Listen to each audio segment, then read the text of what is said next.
on tight to those new seats. Okay, so during his first State of the Union address, President Biden announced his unity agenda, which focused on issues where members of both parties can come together and make progress for the American people.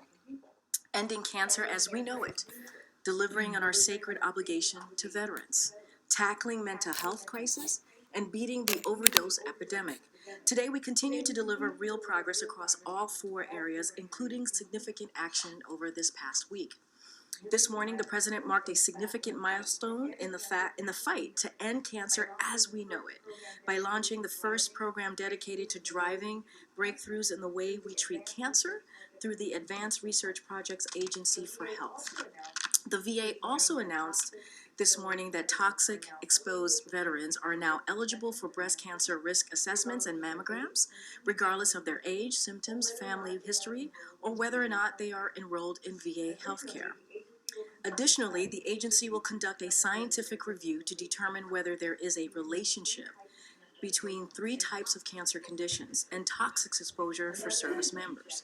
Another important step to further expand benefits for veterans and their families through the PACT Act.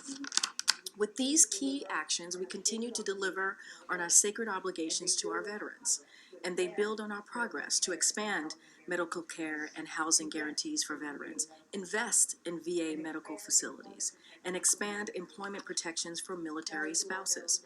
Now, as you all know, the president also announced this week a landmark rule to strengthen mental health parity requirements for more than 150 million Americans. This week's monumental news on mental health parity builds on steps we've already taken to tackle the mental health crisis, including launching the 988 Lifeline, a confidential line Americans in crisis can call anytime. And if you are someone out there who is in crisis, please do call 988. As I just mentioned, this is a federal government program that is there to help all of you, or any one of you. Investing historic resources to remove barriers to care, and making sure service members and veterans can get the mental health care they need. We also recently announced additional steps to address the overdose epidemic and save lives. We introduced a whole of government response against the emerging threat of fentanyl combined with xylazine. Vice President Harris convened attorneys general to discuss state and federal coordination, and we announced additional resources for law enforcement officials working to disrupt drug trafficking. Because of decisive actions that this administration has taken to remove barriers to addiction treatment, expand access to naloxone, and target drug trafficking operations, we have seen a leveling off of overdose deaths for an entire year. It is a hopeful trend we are working to ensure actually continues. Finally, I do want to talk about a recent trip our team took to further address the illicit fentanyl global supply chain. As you all know, the opioid epidemic is a global challenge as well, and we're engaging at high levels with other countries to fight it together. So this week, Homeland Security Advisor Liz Sherwood-Randall led a senior delegation to Mexico City to further cooperation with Mexico and Canada on countering illicit fentanyl and arms trafficking. Our three countries are committed to working together to promote the safety and security of our citizens, prosecute drug traffickers, target the supply of the precursor chemicals used for illicit fentanyl production, prevent these drugs from coming across borders, and promote public health services to reduce harm and demand. We also have deepened cooperation with Mexico on the related challenge of southbound arms trafficking.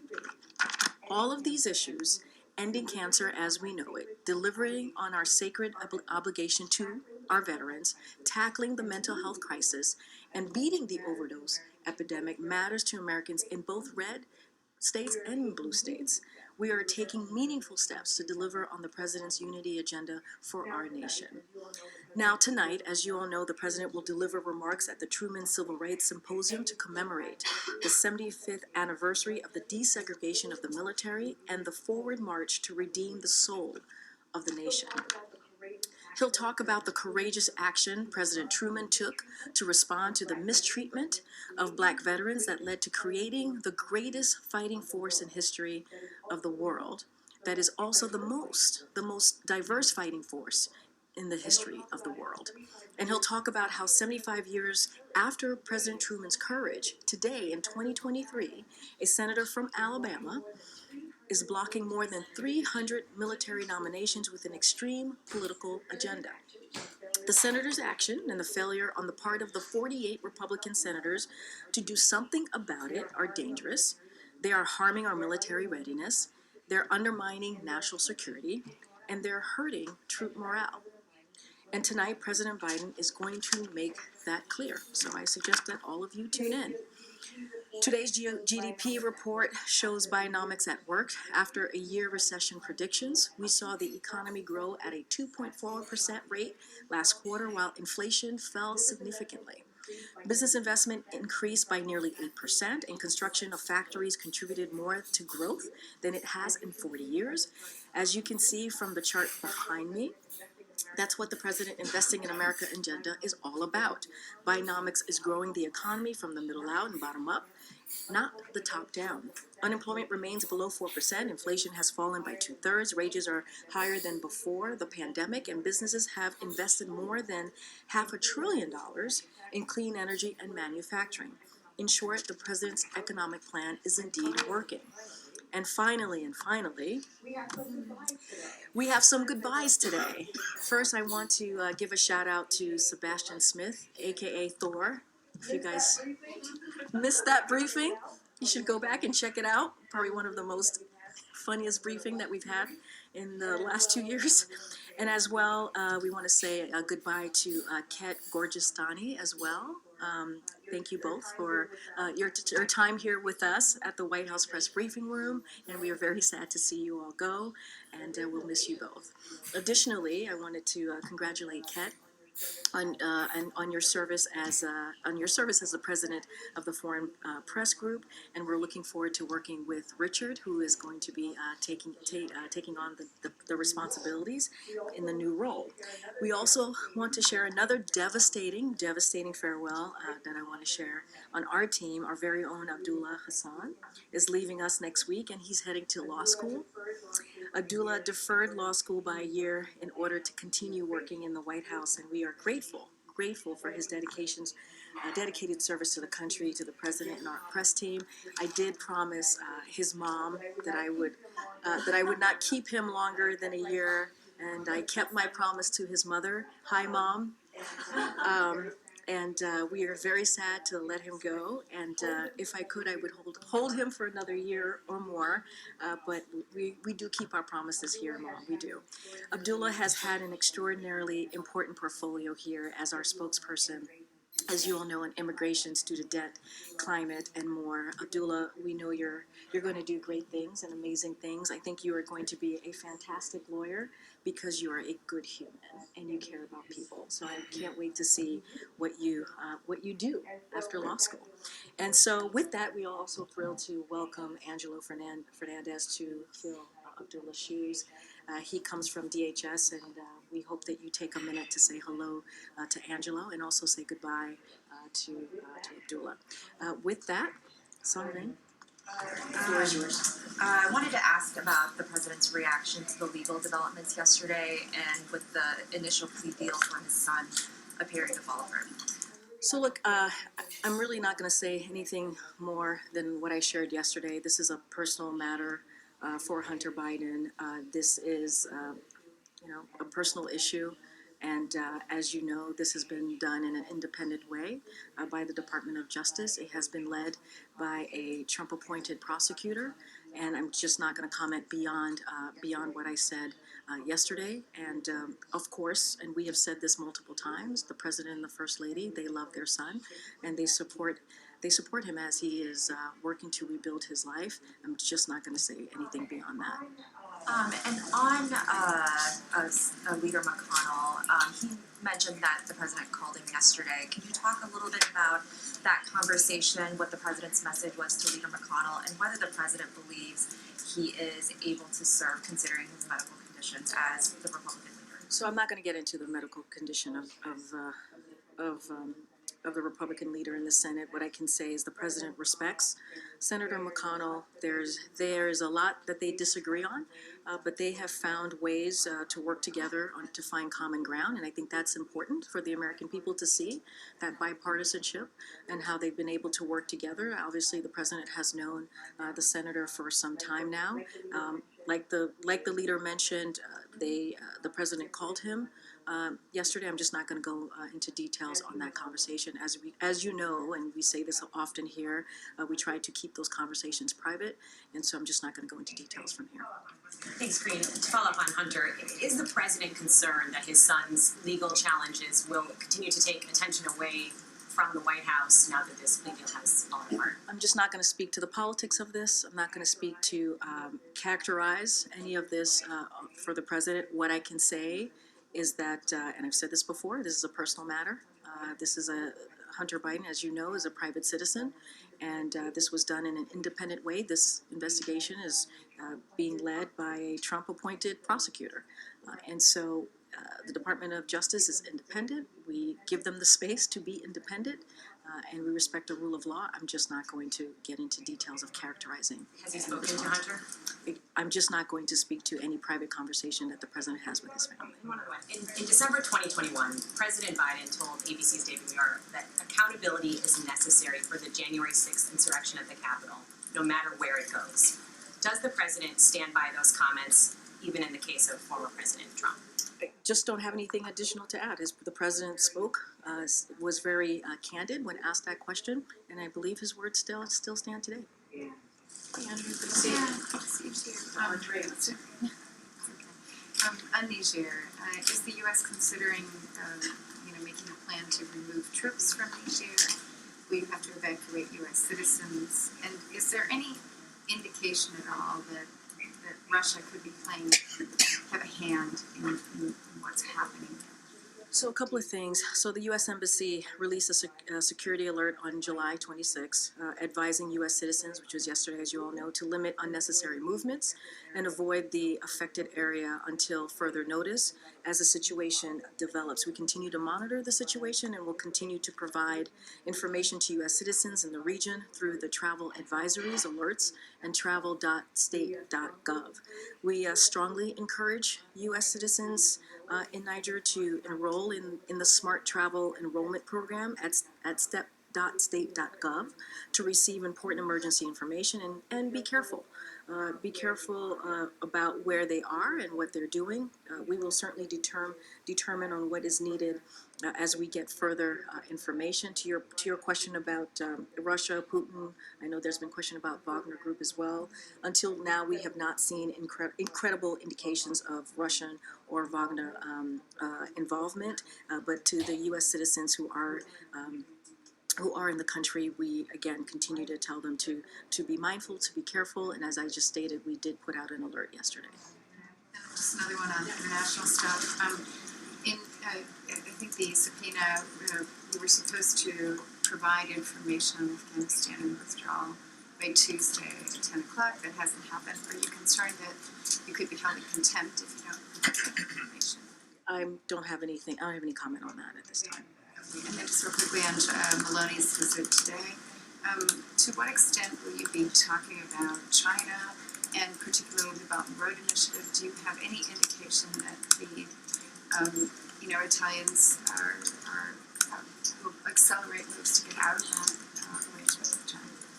So, look, I don't want to get ahead of the conversation that they're going to have. As you know, they're going to be meeting fairly shortly. As it relates to the Belt and Road, I presume, is that what you're speaking towards? I know my colleague was asked a couple times yesterday from NSC. What I can expect is they will discuss the benefits of closer transatlantic coordination regarding our approach to the People's Republic of China, among other topics, but I don't want to do anything more to confirm any specifics. Obviously, that conversation is going to happen in less than an hour, so I want to give the President and the Prime Minister the opportunity to go through their agenda. Thanks, Karine.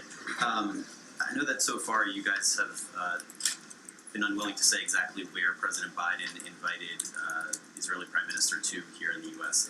Earlier today, Israeli Prime Minister Benjamin Netanyahu said that President Biden, in a phone call, invited him to the White House for this visit later this year. Can you confirm that?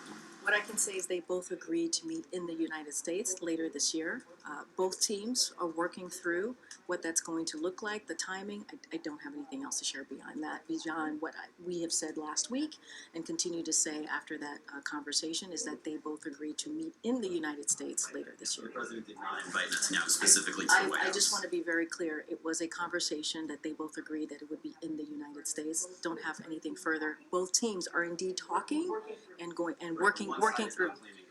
What I can say is the United States, that's what they both agreed on, and both teams are having that conversation on what that would look like, on the details of that. Thanks. And then separately, Senator McConnell said that he spoke with the president yesterday, that the president reached out after this apparent medical episode that the Senate Minority Leader had. Can you confirm that? And I think I just did with Sung Min when she asked that question. Basically, the senator mentioned that the president called, and certainly, the president and the senator have known each other for some time and have, as I mentioned to Sung Min, have had a lot of disagreements, but have found common ground to move forward with the American people. I'm not going to go beyond what the senator has said. Senator McConnell has shared. lastly, Yevgeny Prigozhin was apparently spotted at this Africa summit that Russia is hosting. What does that tell the White House about Prigozhin's standing in Russia and the importance of the Wagner Group going forward in Africa?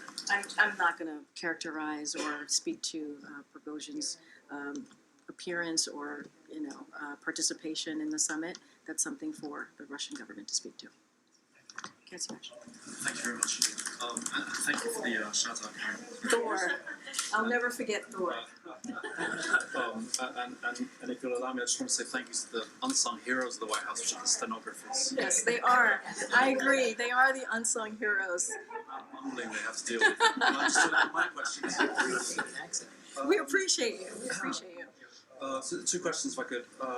One, could you comment on there's a report in the New York Times that the president has asked to move ahead, for the government to move ahead with cooperating with the ICC on collecting evidence against the Russians for war crimes. And what's your second question? One, can you just answer that one first? Oh. It's very different. So a couple of things. Since the beginning of Russia's assault on Ukraine, the president has been very clear. There needs to be accountability for the perpetrators and enablers of war crimes and other atrocities in Ukraine. He's been very clear about that. We support a range, as you know, of international mechanism to identify and hold accountable those responsible, including through the Office of Ukraine Prosecutor General, the Joint Investigative Team through Eurojust and the United Nations Human Rights Monitoring Mission, the expert missions established under the OSCE's Moscow mechanism, and the International Criminal Court, among others. So we have deployed teams of international investigators and prosecutors to assist Ukraine's Office of the Prosecutor General in documenting, preserving, and preparing war crime cases for prosecution. And the Department of Justice has entered into a memorandum of understanding to cooperate with Ukraine on investigations and prosecutions of war crimes committed during Russia's invasion of Ukraine. So, but on the ICC specifically, which is your question,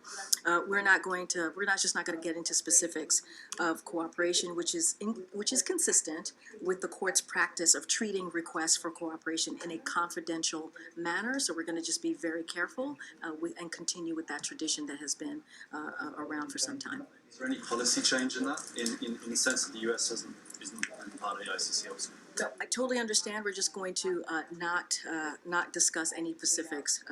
I just laid out the United States role over the past 15, 16 months as it relates to investigations, the multiple different entities that are looking into this, the unjust war that Russia has started in Ukraine, and I'm just not going to get into what has been common when it comes to ICC specifically. And then one effect on the heat or climate change. A bit of a 40,000-foot question here. So the president got so much focus on climate change. He talks about it all the time, and the IRA and so on. How does he assess the broader acceptance of U.S. society to getting on with all the changes to daily life that a lot of the experts who talk about climate crisis say should be happening. You know, things that really get into your, you know, every individual's life. Because compared to Europe, for example, in Europe there's a lot more, let's say, grassroots type of participation in, you know, recycling and energy saving and driving little tiny cars and being told to bicycle instead of driving and being told to take a train instead of a plane. I mean, this is like, I have a reliable source tells me that in France, when you go at a holiday camp, there was a sign saying you couldn't have showers for more than 2 minutes. I just don't know if that would work here. Does the president feel the American side is on board with that level of a push that some parts of the world are? So here's what I'll say. I'll say what the president believes and how he's taken this climate change crisis very seriously.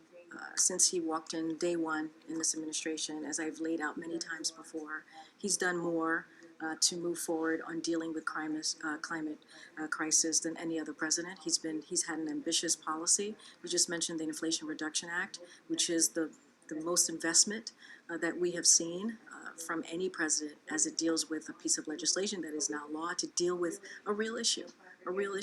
And let's not forget, he rejoined the Paris Agreement. He rallied more than 100 countries to join the global methane pledge to reduce methane emissions. So he's been a leader as well globally on this issue, and he's going to continue to do that. I mean, he just talked about, as you mentioned, the extreme heat and how climate is very real. Climate change is very real, and how we have to take serious steps to continue to deal with this issue. Look what's going on across the country. And so, you know, it is an issue that he takes very seriously. It is an issue that we see, if you look at polling, that Americans are taking very seriously, especially young people. And so, look, the president's going to continue to be a leader. I can't speak to every American here, but I can speak to what the president is going to continue to do. You talked about small cars, right? When you think about electric vehicles and what the president is going to be able to do with the bipartisan infrastructure law and also the Inflation Reduction Act on electric vehicles across the country, making sure that it's available to people at a discounted rate, right? Making sure that it is the wave of the future. And so he's making investments there. So this is an important issue. We see climate change, especially this summer, as it relates to extreme weather. And so we're going to continue to move forward in dealing with climate change here.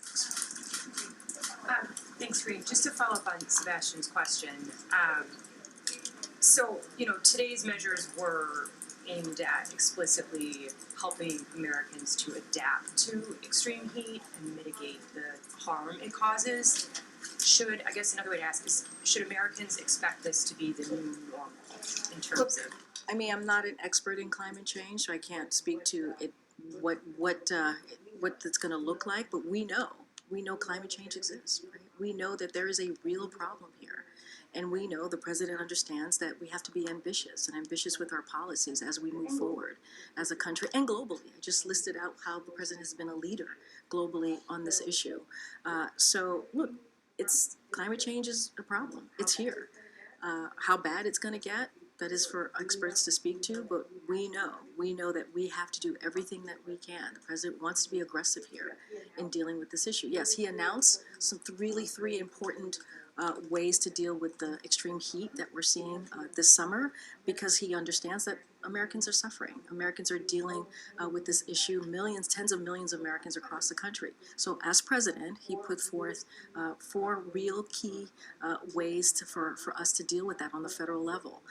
But of course, the Inflation Reduction Act is going to bring resources forward to make sure that we also deal with this issue. How do we move forward as climate change is taking over every part of our lives almost?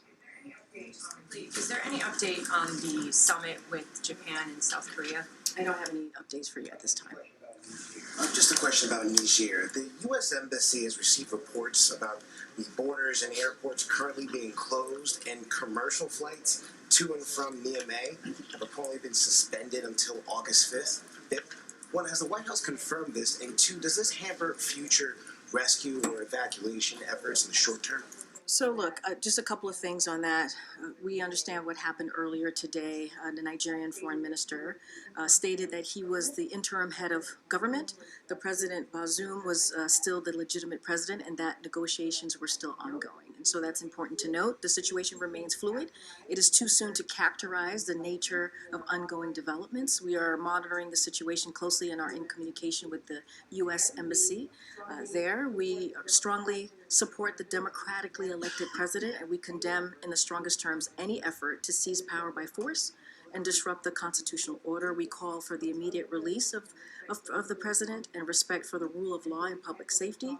And so we echo the strong condemnation of yesterday's action by Economic Community of West African States and other regional and international organizations. We are monitoring the situation closely, and we are in communication with the U.S. Embassy. And so, as I just mentioned earlier, we have put out an alert to the U.S. via the U.S. Embassy. They released a security alert on all Americans who are there and how they should move forward. And so we'll continue to keep a close eye on what's going on there. And one more question. How does this administration reassure Americans who worry about the health of leaders in Congress and here at the White House because of their advanced age? I'm not going to speak to leaders in Congress about age or about anything like that. That is for them to speak to. So what is your question exactly?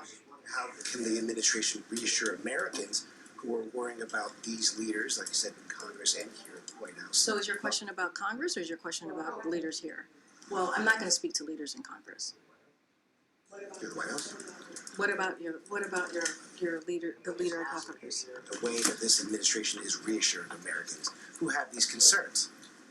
Look, we've been asked this question multiple times, and you have a president who, I just went through his unity agenda, what we've been able to do in a bipartisan way as it relates to issues that really matter to the American people, right? The cancer moonshot, which is actually going to make a difference with people and Americans who have family members dealing with cancer. That is something that this president has been able to do. You look at the record that he's been able to lay out when you think about the economy right now, the GDP. We just laid out the good news from the GDP and how the economy is growing. This is a president who has done historic amount of policies, of changes in this administration that has mattered to the American people. And so that's what the president's going to continue to focus on. You know, since 2019, the age comment has been out there. And what has this president done? He beat Republicans in 2020. He beat Republicans in 2022, leading with the message that American people actually cared about. When you think about lowering costs, when you think about getting the economy back on its feet, that's something that this president has been able to do. And so if you look at the work that he's done, if you look at the historic amount of, changes that he's been able to make, 13.5 million jobs created under this president, unemployment at under 4%, wages are up, inflation is moderating. That's what we care about. If we are continuing to deliver for the American people in a way that truly, truly matters. Karine, it's been almost 2 years since the administration launched that rulemaking process to develop a federal standard for heat.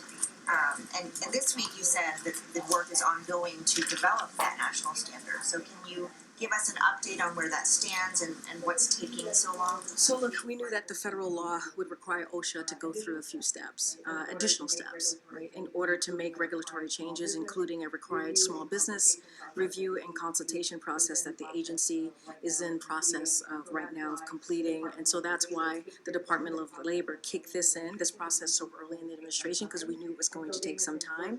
And so they have been working urgently to get this done. But I want to be clear, the department, this is Department of Labor, has been taking action to protect workers this entire time under existing law, because there is an existing law. That's how we were able to do the heat alert under existing law. And so the president also recognizing protecting workers is important from heat, and that can't wait. That cannot wait. And so, so we asked the Department of Labor to do this heat alert, which is going to which is going to matter and make sure we protect those very workers. But it's going to take some time on the new standard that you just asked me. That's why, again, the Department of Labor did it so early, and so they're working very diligently to get this done. Timeline on how I much don't time? have a timeline, but again, we understood that OSHA was, there's going to be some additional step to get there, and it's going to take some time, especially getting small businesses to, in changing regulations. And so, again, Department of Labor is on top of this, but we wanted to take a step, in between step, as we're waiting for that process, and that's why this heat alert is so incredibly important. Secondly, you've said before that as it relates to 2x2s, it's a conversation that's had between the US and the second country. It's not a unilateral decision. Today, Prime Minister Meloni is coming to the sticks. She's having a press conference at the Italian embassy. So it appears that it's the US that does not want to have a joint press conference. Is that true? And if it's not, why aren't you having one? I would not say that is true. I was not part of the deliberation on this with our National Security Council. It is a conversation, as you stated at the top, that happens between two countries. I have not asked the National Security Council on this and how those conversations went, but usually it is both countries that agree on how to move forward. You would have to really speak to the Prime Minister on how they're proceeding and doing what they're doing today. Just to be clear, as press secretary, you're not part of the conversation about. With a diplomatic conversation with another country, that goes through the NSC. Thank you. Karine, Senator Tester said today that he expects a Ukraine supplemental request to come from the White House by the end of the month. There's not a lot of days left in the month, so I'm wondering if that timeline is accurate and if you have more specific timing or any sense of size and scope of that request. No, I've heard this. We don't have anything to share at this time on any supplemental request. Kim Jong-un today met with Russia's defense minister. It was one of his first meetings with a foreign dignitary since the pandemic. He showed off some of his ballistic missiles that violate international law. I'm wondering if you have any reaction to this meeting and if it has raised concerns, whether about Russia or North Korea. Don't have any comments about their meeting. We have always said that we leave the two countries to speak for themselves about any conversations that they have. We've been very clear about North Korea and their ballistic missiles. We've always been very clear about that. The lines, we are ready to have conversations with them. With Russia, we've been very clear about their aggressive war on Ukraine, and we've certainly have been very clear about that. And you've seen that in the alliance, the NATO alliance being stronger than it's ever been before. You've seen this leadership of this president globally. You've seen how he's brought in our partners, not just our allies, in making sure that we stand behind Ukraine as they're fighting this unjust war. I'm not going to speak to that meeting. One closer to home, Congressman Comer, Delegate Holmes Norton have introduced legislation, bipartisan legislation, obviously, that would turn the RFK site back over the DC government and allow for possible construction of a new stadium and additional, building on that site. The president has waded into DC politics a few times over the last couple months, so Yes, I know you guys have reminded me of that many times. I'm wondering if he is supportive of this bill. I have not talked to the president about this or the Office of Ledger Affairs, so don't have anything to share on that at this time. As you know, Congress is about to go out of session for several weeks. Won't be returning again until beginning and middle of September. What would the president like to see Congress do before it wraps up, possibly very late tonight or maybe tomorrow? So look, more broadly, and I've stated this many times before, when it comes to bipartisanship and working with Congress in a way that we deliver for the American people, of course, that's always the priority for the president. We've been able to do that. The president has signed more than 400 bills that were bipartisan. And many of them have been historic, that have helped the American people. I don't have a list of bills in the last, less than 24 hours before Congress goes off to a recess. But our focus is always going to be on what we can do to make the lives of Americans better, give them a little bit more breathing room, making sure that no one gets left behind, and that shows in what we've been doing the last 2 years, and we'd like to continue to do that. Thanks. Karine, there's a report in the New York Times that the president's considering the possibility of a mutual security pact with Saudi Arabia that would involve Israel Saudi Arabia normalizing relations with Israel. Is this something that's under consideration, and how are human rights considerations being? So don't have anything to share on that particular reporting that you're referencing. Referencing. I mean, as the president has said multiple times, anytime he meets with a leader, human rights is always something that he doesn't shy away from and speaks to, whether it's a friend or someone or any head of state. I just don't have anything to that reporting that you're reading out to me at this time. There is precedent for a joint press conference when they come to the White House. That's happened under President Obama, President Trump. Is there something different here with this particular prime minister? No, nothing different here. Again, when we do these bilateral visits, it's usually between, there's a diplomatic conversation that happens with our folks here and the visiting country, and a decision is made on if there is a 2+2 or how that country wants to move forward in communicating with the press. I just don't have anything. For you.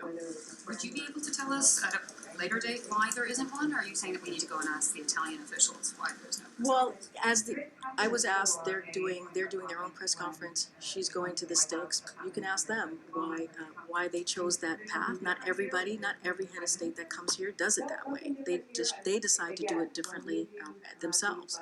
What I can speak to is that we do have a conversation with that visiting head of state, and a decision is made. It is not made unilaterally, and the decision was to not go that route, and I leave it there. If you could, just to follow up on that, would you circle back to us, because I know our briefings will be limited with the president going out of town, and tomorrow the president traveling. If you could circle back to confirm as our conduit, just to be clear, if the White House offered the opportunity to the Italian Prime Minister for a 2-2 or for a press conference to take place, and similarly while you're at it, if you could ask about all the other ones that have come previously, because there's been a lot of foreign leaders who have now come to the sticks, which many of us in the room in the past have not had that experience before, certainly not on 100+ degree heat the next day. I forgot about the weather. That's a good point. So as our conduit, if you would find out those answers, and also what the White House, what the official policy is on those matters, and why it has changed over this administration versus years past. I'll leave that to you to circle back to us on. But let me ask you about Vladimir Putin, and he's now pledged to provide free grain products to at least 6 African nations right now, nations that we're not going to be able to receive that because the Russians are blocking the Ukrainians from providing that grain to those countries.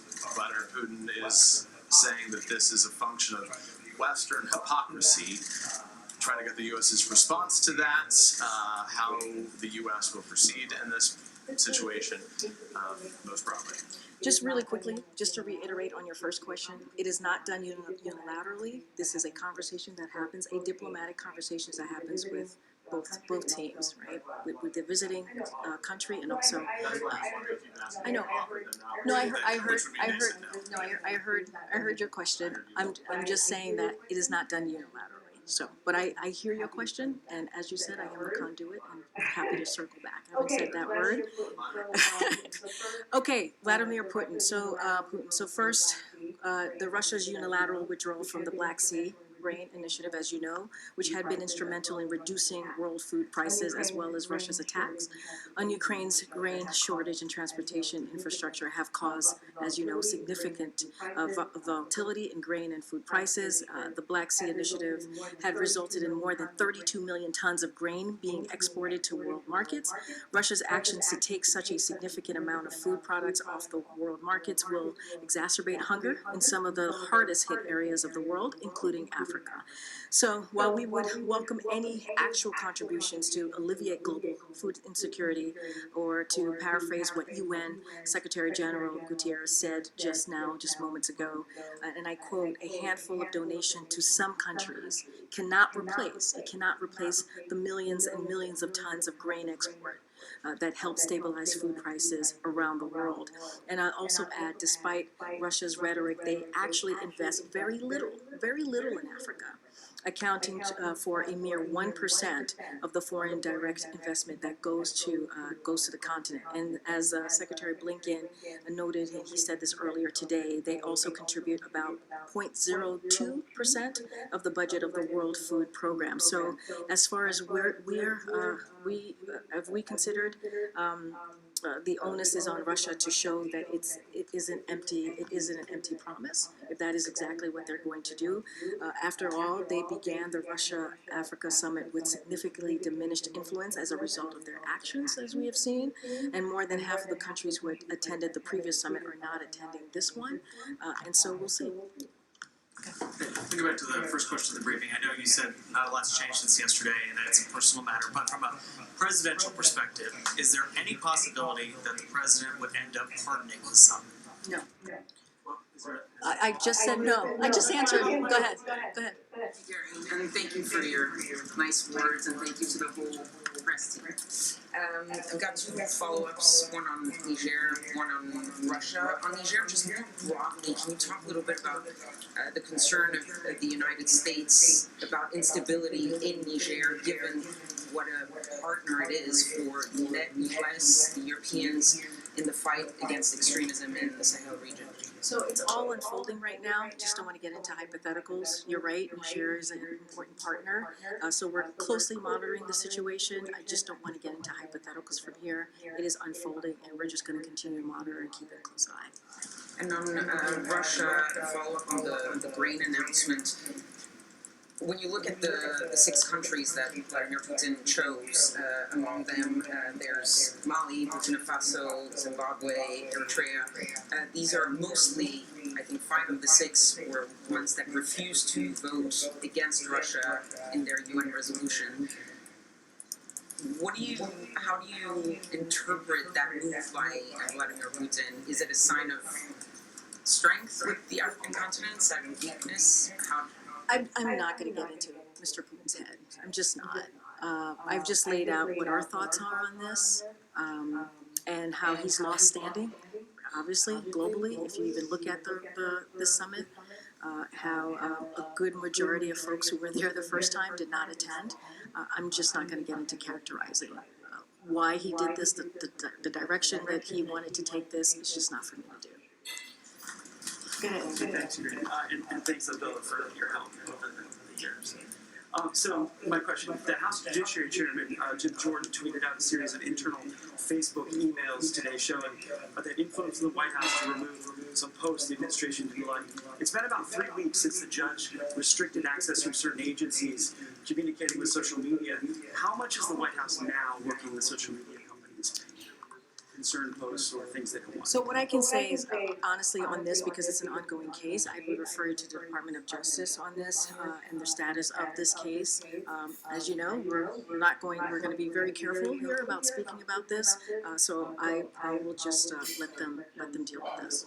Communicating with social media companies. So look, as I've repeated many times from here, we have promoted responsible actions to protect public health, safety, and security when confronted by challenges like a deadly pandemic and foreign attacks on our elections, and we have consistently made clear that we believe social media companies have a critical responsibility to take account of the effects of their platforms that they have on the American people while making independent decisions about the content of their platforms. That continues to be the case. That has not changed on what we believe here, but there's a specific case ongoing, and so I would refer to the Department of Justice. And on the GDP statement today, over the 2.4% growth of the GDP, the president said that he's touting real wages are higher than pre-pandemic. Real wages are up 0.4% in the last 30 months, and that's less than 1% increase for the past 2.5 years. It doesn't really help folks buy food. So what do you say to those people who are seeing their wages not pay for as much food? So, just to be very clear, we are accounting for inflation when we say wages are at 1.2% higher than they were last year, which was at 0.7% higher than before the pandemic. So that that is indeed something that we're accounting for. And so, there's a strong job market that exists. The inflation, as you know, has been easing for 12 months straight in a row, 12 months in a row. And so wages are rising, and there's even more low and middle wage workers, which is also important as we look at the data, as we look at the direction this economy is going, and that's helping us catch up from decades of widening wages that we have seen. Thank you, Karine. There are new reports about back-channel talks, negotiations between the U.S. and Russia, supposedly conducted by former U.S. officials. Are you aware of any such regular contacts, and is there any involvement on the U.S. government's part in those negotiations? I'm not going to go into. I'm not going to get into reporting on conversations outside of the government, and I'm certainly not going to get into diplomatic conversations that we may be having with Russia. That's not something that I'm going to do. The tax matter that had Hunter Biden in court in Wilmington yesterday, it had criminal information saying that he hadn't paid 1.2 to about 1.5 million in taxes owed. So my question is, number one, I know the president doesn't talk to him about his business, but was he aware at the time that he wasn't filing his returns in a timely fashion?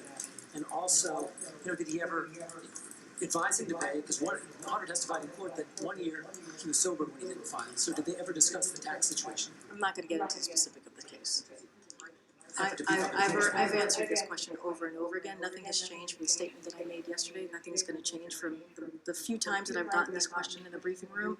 We're not going to comment on this. This is an independent investigation that is being led by a Trump-appointed prosecutor, that is being led by clearly the Department of Justice, right? The prosecutors I just mentioned, and we're just not going to comment on this. Does he have any concerns that the deal prosecutors put together fell apart and couldn't make it? We're not going to comment on specifics of the case. Thank you, Karine. Just want to ask you if you could preview tomorrow's trip to Maine, what's going to be accomplished, or what you hope will be accomplished, and also why was Maine chosen for this event? So he's going to visit a manufacturing facility, which I think is important, right? As we're talking about bringing manufacturing back to the country and creating jobs, good paying jobs. And so he'll discuss how Bidenomics is revitalizing the American manufacturing and bringing investments, like I said, and jobs back to communities. Big investments that many communities have never seen before, as it relates to jobs and as it relates to making sure that we're making things in America again. And so he will announce new actions promoting domestic manufacturing of new technologies in America. And as you know, we've announced more than $1.5 billion in investments in Maine infrastructure, including $570 million for funding for high-speed internet. And so public investment from this president's legislative accomplishments are helping to revitalize local legacy industries like textiles. So that's what he's going to be doing tomorrow. It is going to be his first time in Maine. Like the president said, he goes. He's a president for everyone, and so we're excited to go there. He's excited to be there to make this announcement, a critical, important announcement to not just the constituents of Maine, the American people of Maine, but also to the country. Separately, you suggested reaching out to the Italian embassy as it relates to why there is no press conference today, no joint press conference. No, that's not what I said. Why they are proceeding to move in the direction that they are moving. I reached out to them during the briefing, and what they said was, we didn't insist, knowing that you would not accept. Is that accurate? I have no idea. I mean, you're asking me to comment on something that they said. I haven't even spoken to the team yet, so I can't comment on what you're reporting right now. I have to talk to the team. What I can say, it's not a unilateral decision. It's a conversation that happens with the visiting country. Don't have anything more to share on that.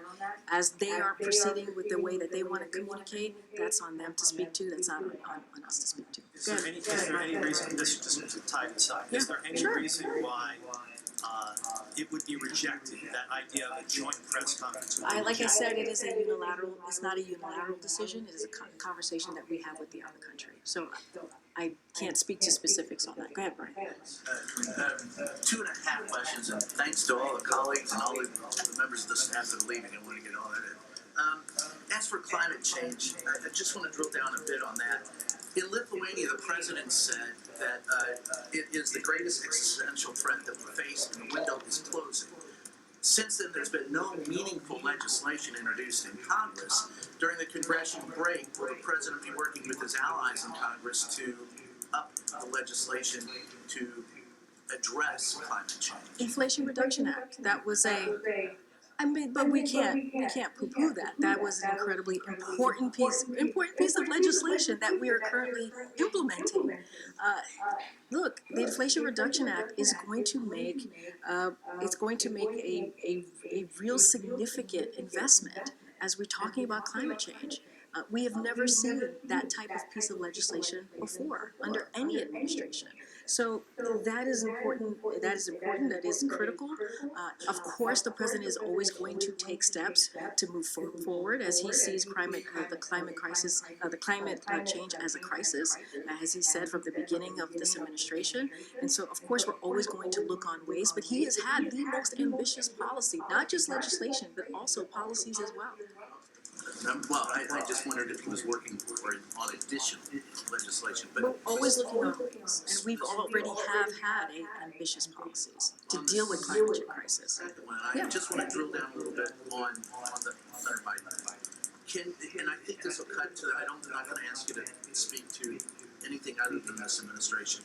Can you state categorically that the administration has neither sought nor received favorable treatment from the DOJ for any investigation into the president, members of the administration, his family, or former President Donald Trump?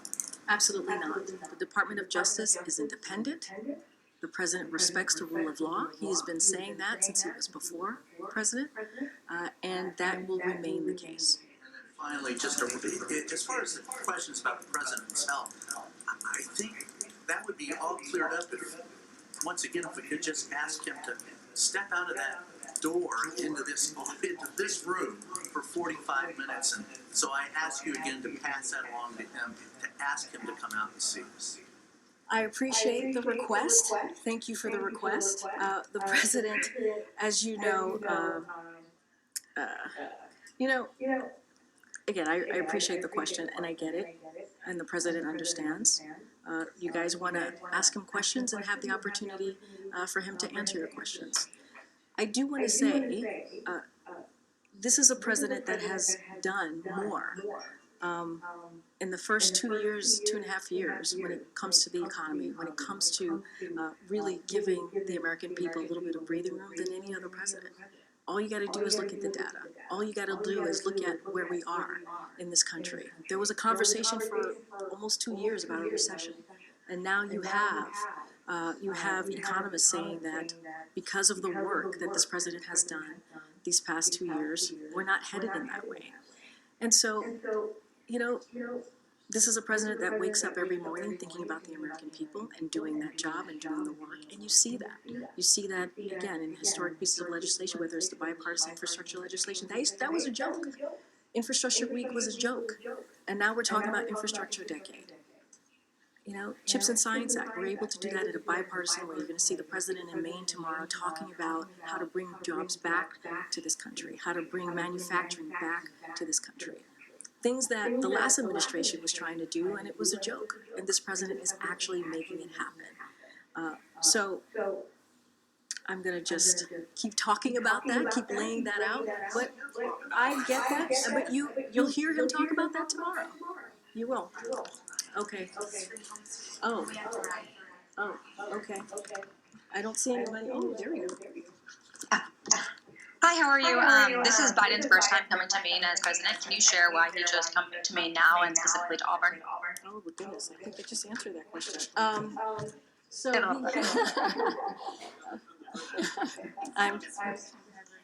No, as president.